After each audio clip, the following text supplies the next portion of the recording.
chemical exploration and engineering. They're enzymes in the brain that release different endorphins into your brain as a result of the way that you think. A person who thinks a positive thought is not just saying, oh goody, I'm just thinking positive thoughts. They are affecting the chemistry of their body. And when you look at things like schizophrenia and some of the least understood of the mental illnesses, we say, yes, there's chemical imbalances there. And the scientists all get together and say, yeah, it's chemistry. What are you talking about all this thinking stuff? If we can alter the chemistry, we can alter the disease. Of course, it's true. I buy it 100%, but it's only 50% of the battle. What causes the chemistry to change in a human being? What causes an ulcer? Isn't that a chemical change brought about as a result of thinking? Isn't that what it is? Well, the same thing is true of a mental illness. Yes, the chemistry is different, but believe that you control your chemistry. It's your chemistry. You carry it around. It's yours. And every patient who I've ever worked with in the really severely disturbed realm still must understand that they're doing this to themselves. Yes, your chemistry is unbalanced, but don't believe that we're just going to put you on lithium, or we're just going to put you on this drug, and the drug is going to, for the rest of your life, do it. You've got to believe that you can, in fact, alter any chemistry within you through the way that you think. What do you think blood pressure going up when you're under pressure is about? It's a chemical change brought about through thought. What do you think hypnosis is? I mean, we use it in medical practice all the time. Dentists use it all the time. You put yourself into a different state. There's no chemistry. There's no drugs. You're not getting any anesthesia. You're putting your brain into what is called an alpha state.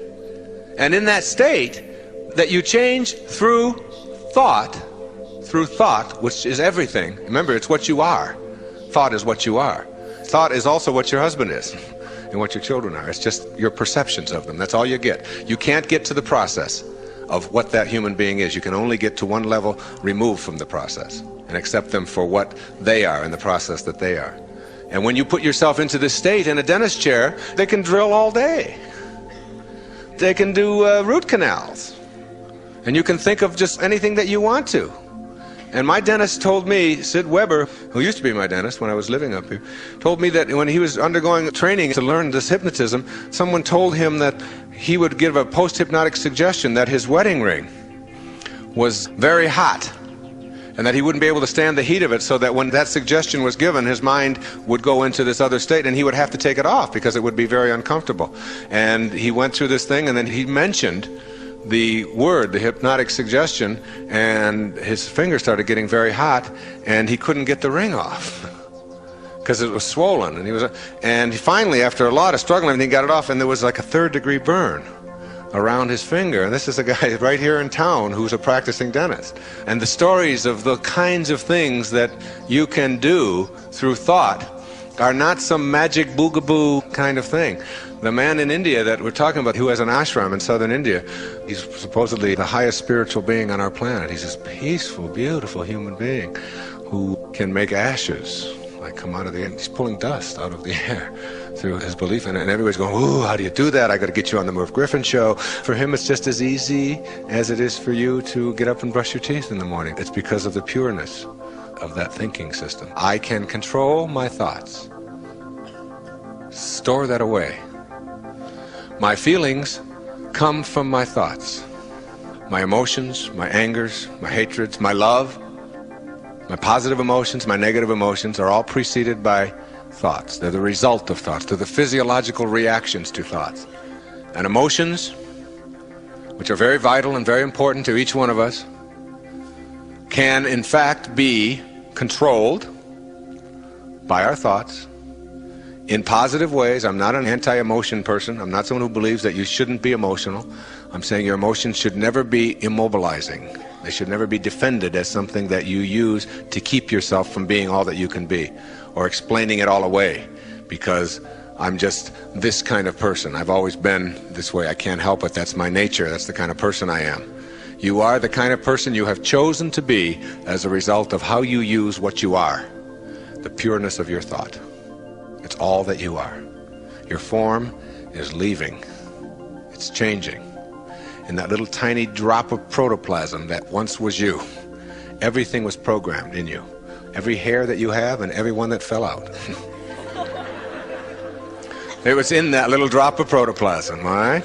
That little tiny drop of protoplasm changes and changes, and everything that you need to be all that your form needs to house this soul that you are, and these thoughts that you are, wears out and changes and dies. But thoughts never die. Thoughts never die. That's what it means to be transformed. You've gone beyond your form. And everyone who has ever died, every form that has ever been in your life who has ever died, none of the thoughts that they are could possibly have died. How do you kill a thought? It's the highest form of vibration in the universe. How can you kill it? It's there. Be in tune with it. And you know, we would have a lot less trouble with death if we began to understand that death is just merely a form of transformation. It's all it is. It's a beautiful form. Imagine how necessary it is. Imagine what our planet would be like without it. It'd be very crowded. And yet, there's room for thoughts forever in an unlimited universe. You can't run out of space, because you don't need any space for thoughts, do you? And that's what you are. Before you came here in that little tiny drop, there was no space for you. You didn't occupy any space, yet your essence was there. And it will always be there. And it's nothing to ever fear. You don't kill thoughts. Thoughts are what you are, and you can control them all.